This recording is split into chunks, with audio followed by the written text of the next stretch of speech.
Bonjour, je suis Steve, spécialiste d'Arquip. Nous allons vous faire une démonstration vidéo aujourd'hui sur la façon de convertir une cage de contention Q-Catch pour gaucher en une configuration pour droitier. Les outils dont vous aurez besoin pour cela sont une clé Allen et une clé de 15-16 pouces pour les boulons à épaulement et une clé de 3-4 pouces et une clé de 9-16 pouces pour tous les autres écrous et boulons.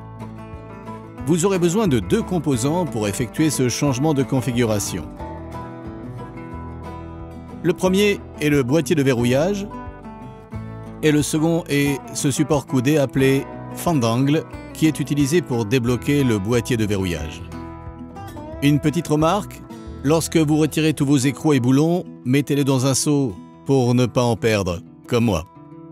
Si vous voulez passer d'une configuration pour droitier à une configuration pour gaucher, suivez les mêmes étapes mais en sens inverse. Bon, allons-y. La première chose à faire est de retirer votre cache.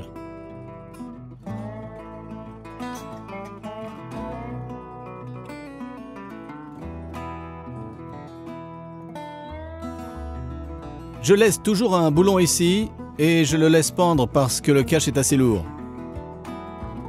Il suffit donc de le saisir comme ça et de retirer le dernier boulon.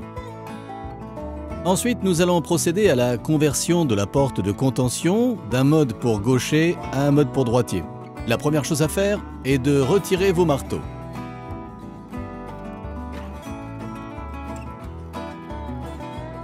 Il y a une rondelle en UHMW entre les deux, n'oubliez pas de la remettre en place.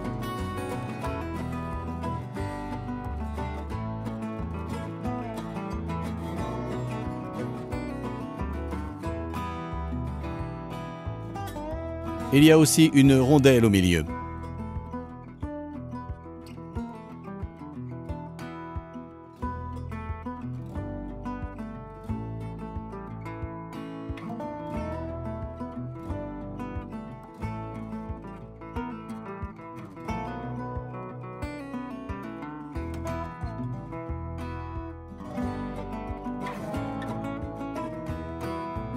Maintenant, allez à l'arrière de la cage de contention, ici. Enlevez la goupille arrière.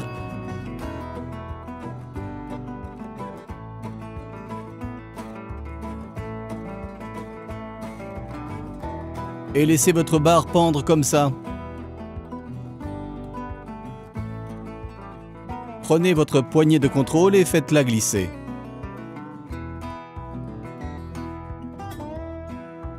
Maintenant que votre barre de commande arrière est desserrée à cette extrémité et que la poignée est enlevée, avant de la faire glisser, il y a une petite pièce moulée ici, près de la douille, qui maintient cette barre dans la bonne position. Vous devez la retirer.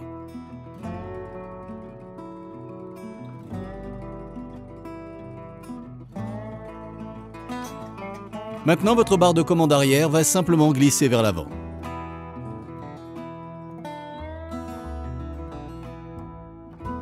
La dernière chose à faire est de retirer votre tour de commande et de la mettre sur le côté droit.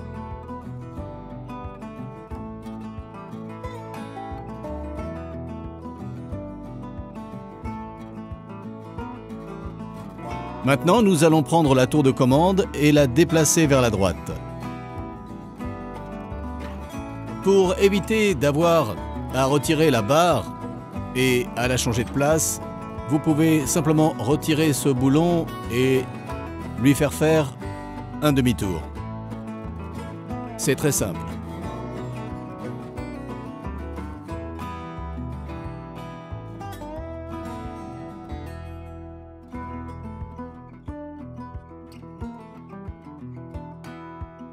Et maintenant, votre trou est dégagé. Placez votre tour en place, comme ceci. Bon, j'ai mes attaches, le boulon de demi-pouce par 1 pouce en bas et l'écrou à flasque. Donc vous avez vos boulons de 3/8 de pouce par 1 pouce sur le dessus.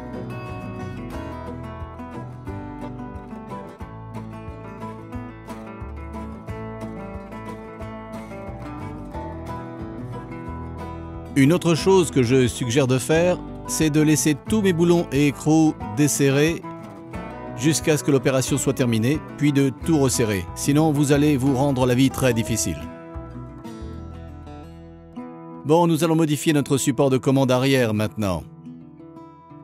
Voici donc votre support de commande arrière. Nous allons l'enlever et le déplacer de l'autre côté. Voilà le support de commande arrière. Nous le retirons simplement du côté gauche, le déplaçons vers la droite. Et il y a une plaque d'appui qui va avec. Assurez-vous de la remettre en place. Elle se place de l'autre côté du tube comme ça. C'est ainsi que se fait le montage. Et ici, le sens de montage n'a pas d'importance. Il n'y a pas de sens de montage pour gaucher ou droitier.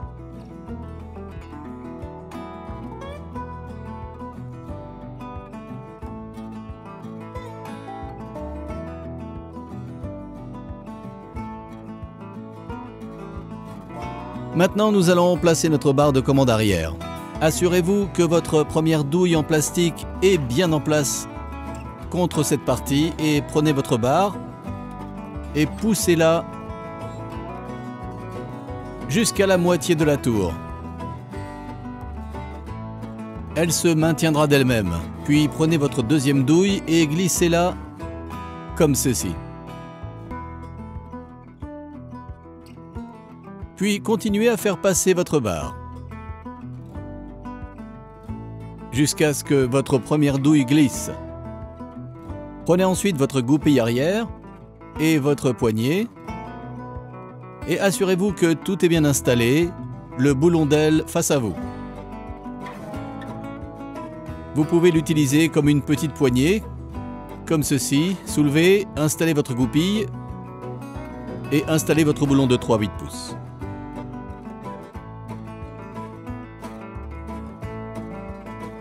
Maintenant, retournez à l'avant de la barre et remettez votre douille dans votre deuxième douille dans votre tour. Et puis, rappelez-vous de cette petite pièce moulée que nous avons. Elle est mise en place et c'est ce qui permet de maintenir le système dans la bonne position. C'est très important qu'elle soit mise en place. Il s'agit de votre support et il est important que la partie courte de la bride s'appuie fermement sur votre douille en plastique et vous avez une fente pour le réglage.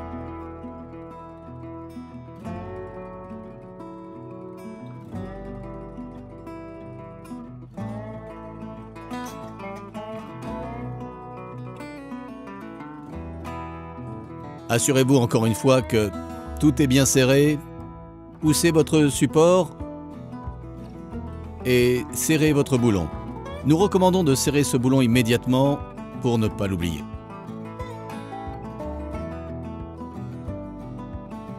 Maintenant, prenez votre grande pièce profilée principale et glissez-la sur l'extrémité de votre barre de commande arrière et assurez-vous qu'elle est placée de cette façon ici, sinon votre porte de contention ne fonctionnera pas du tout. Ne la laissez pas tomber sur votre tête.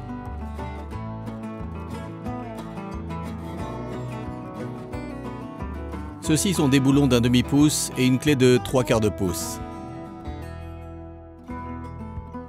Placez-les comme ceci. Maintenant que cette étape est complétée, la prochaine étape est de placer les marteaux.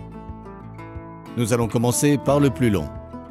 Nous devons placer le marteau comme ceci, placer le boulon d'1/2 pouce et la rondelle à côté.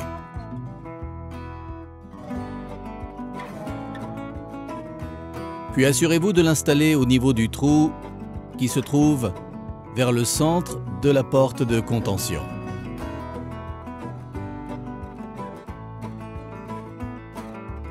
Comme ceci. Ensuite, il suffit de mettre votre écrou d'1/2 pouce.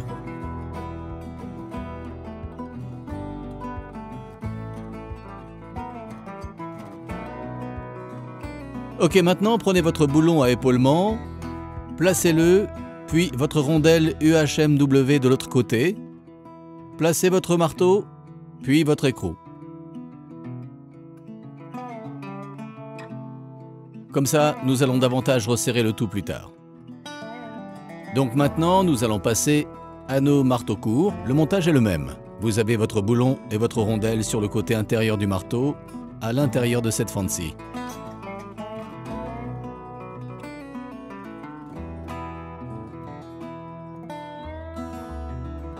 Donc, le marteau long va sur le trou à l'intérieur de la porte. Le marteau court va sur le trou à l'extérieur de la porte. Les deux marteaux sont donc maintenant installés sur la porte. On fait la même chose de l'autre côté. Le boulon à épaulement d'abord. La rondelle en UHMW, puis installez votre marteau. Placez votre écrou.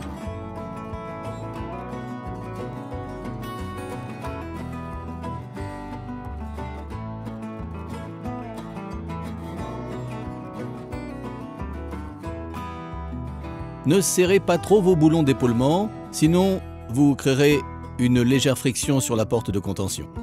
Il y a quelques points très importants à noter ici que nous aimerions vous montrer. Sinon, votre porte de contention ne fonctionnera pas correctement. Tout d'abord, remarquez comment ce marteau se trouve sur le système de verrouillage du côté le plus proche. Et comment il se trouve sur ce verrou. Mais ce qui est particulièrement important, c'est cette fente ici.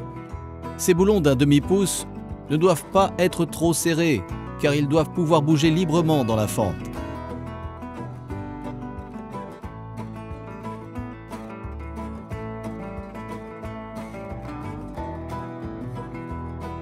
S'ils sont trop serrés, comme je l'ai fait ici à des fins de démonstration, et ne peuvent pas glisser, votre porte ne s'enclenchera pas ou ne s'ouvrira pas correctement. Donc assurez-vous que ces boulons sont suffisamment desserrés pour qu'il n'y ait pas de friction en glissant sur les fentes.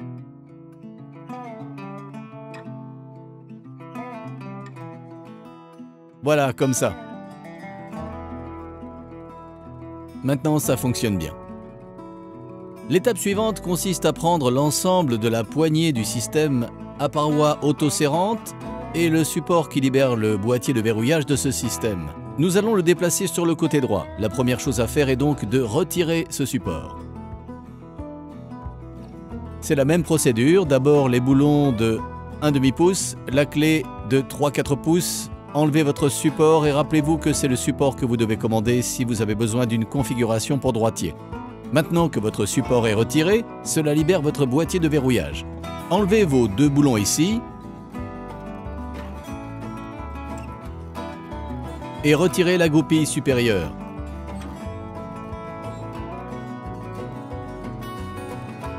Ensuite, prenez cette barre, inclinez-la un peu pour dépasser ce support et soulevez.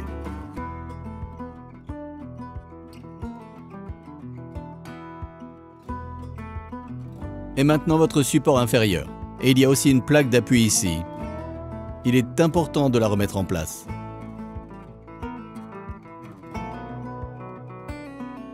Voici à quoi devrait ressembler le montage. Bon, on va commencer par installer notre support inférieur sur le côté droit.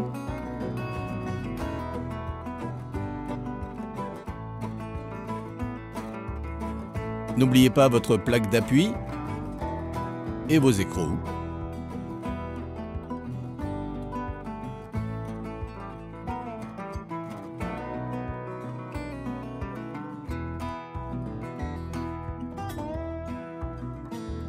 Maintenant, nous allons prendre notre poignée de système à parois autoserrantes et allons la faire glisser sur la goupille comme ceci. Maintenant, prenez le montage de la goupille supérieure et glissez-le au-dessus. Comme ceci. Vous devrez ensuite tourner la goupille pour aligner le trou pour le support. Bon, maintenant nous allons rentrer à l'intérieur de la cage de contention et la première chose que nous allons faire est de retirer la boîte de verrouillage et le support avant qui se boulonne sur cet angle-ci.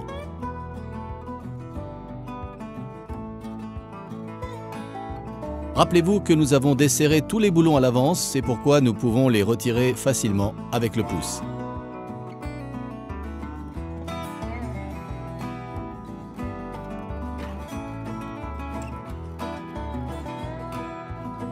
Voici votre boîtier de verrouillage avec le support avant. Rappelez-vous qu'il doit être remplacé par le boîtier de verrouillage de droite. Donc nous avons les tringleries supérieures ici, une tringlerie qui fonctionne en diagonale et qui doit être inversée de sens avec les boulons. Nous allons le faire maintenant. Donc retirez votre plus long boulon ici.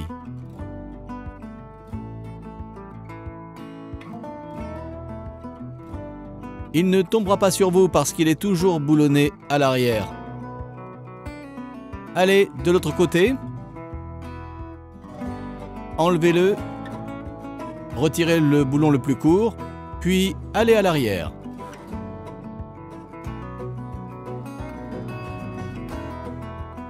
C'est ainsi que cette barre a été configurée en version pour gaucher. Il vous suffit donc de retirer vos boulons et de reconfigurer cette barre de cette façon. Gardez à l'esprit que les boulons de cette barre supérieure vont dans ces trous inférieurs. Vous voyez qu'il y a deux séries de trous, avec une plus proche de l'extérieur. Le boulon va dans le trou le plus éloigné de l'extrémité. C'est très important, sinon votre système à paroi autoserrante ne fonctionnera pas correctement.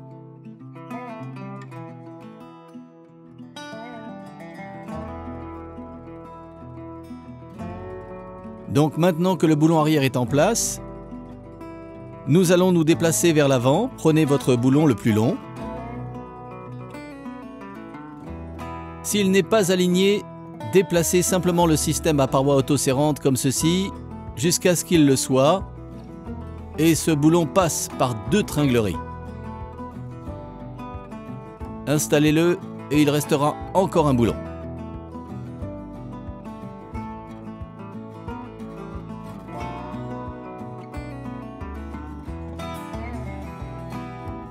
Voilà, maintenant vos tringleries sont inversées et tout fonctionne bien. Vous pouvez vérifier par vous-même. Passez au côté de travail et vous devriez être capable d'actionner votre système à paroi autoserrante comme ceci. Si c'est attaché à l'envers, ce sera plus difficile d'actionner sur le côté latéral. Maintenant que nos sections sont en configuration pour droitier, le boîtier de verrouillage pour gaucher est retiré. Nous l'avons reconfiguré avec le boîtier de verrouillage pour droitier. Nous allons donc procéder à l'installation. Tout est prêt. Nous avons le support qui se visse sur l'angle déjà en place. Le long boulon qui traverse le support est déjà en place. La première chose à faire est de soulever le boîtier et de mettre ce boulon en premier. Puis de le mettre en place dans le support, comme ceci. Puis aligner ce support. Il y a deux trous ici. Il est important de savoir qu'il faut ouvrir les portes de votre Q-Catch pour avoir assez d'espace pour travailler.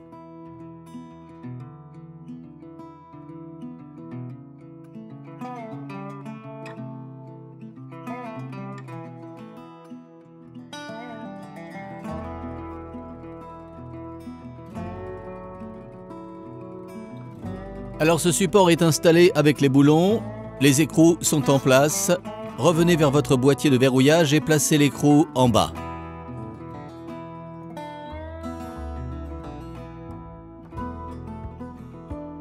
Maintenant que la tringlerie a été reconfigurée et que le boîtier de verrouillage droit a été installé, assurez-vous que les boulons sont bien serrés.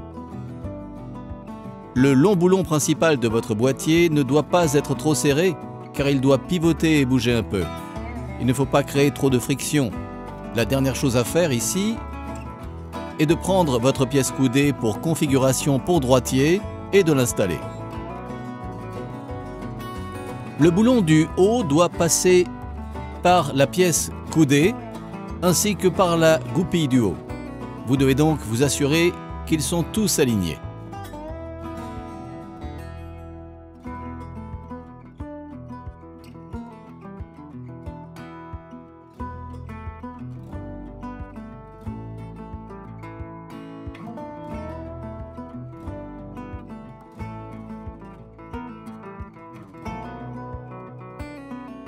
Les supports de la pièce coudée sont maintenant boulonnés.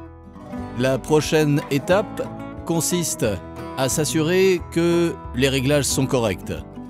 Pour cela, il faut desserrer ces deux boulons de 1/2 pouce avec des contre-écrous. Desserrez-les pour avoir un peu de mouvement. Maintenant, nous allons commencer par prendre le boulon à l'avant de la cage de contention. C'est le premier à ajuster. Prenez votre poignée et réglez-la de façon à ce que ce support appuie sur environ 1/4 de pouce, 3/8 de pouce. Réglez-la comme ça, puis serrez-la.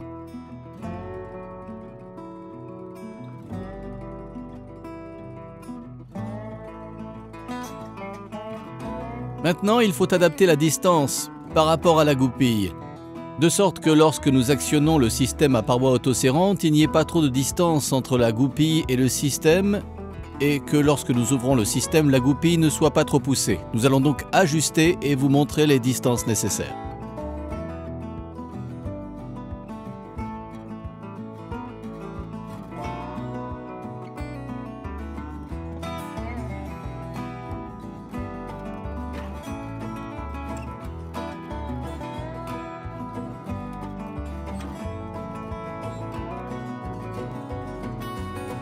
Donc maintenant, nous avons ajusté les boulons.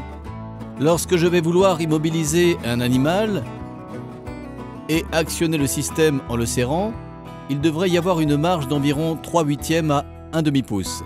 Quand je vais relâcher le système, il devrait pousser la goupille d'environ 1/4 de pouce.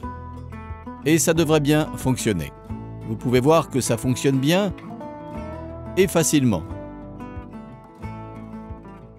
Et assurez-vous de bien serrer vos écrous de blocage, sinon vous risquez de perdre le réglage.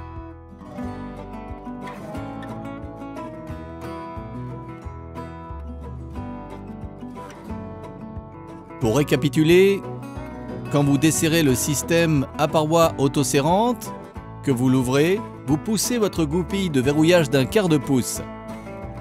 Lorsque le système est en cours d'utilisation, vous avez une marge d'environ 3/8 à 1/2 pouce. Vous voyez donc que le système à paroi autoserrante fonctionne parfaitement. Ok, la dernière chose à faire pour compléter la conversion de gaucher en droitier, c'est d'installer votre cache. Donc, comme nous l'avons dit, ce que nous faisons normalement, c'est de le tenir comme ça et de mettre un boulon en premier. De l'insérer sans serrer, de mettre le reste des boulons en place.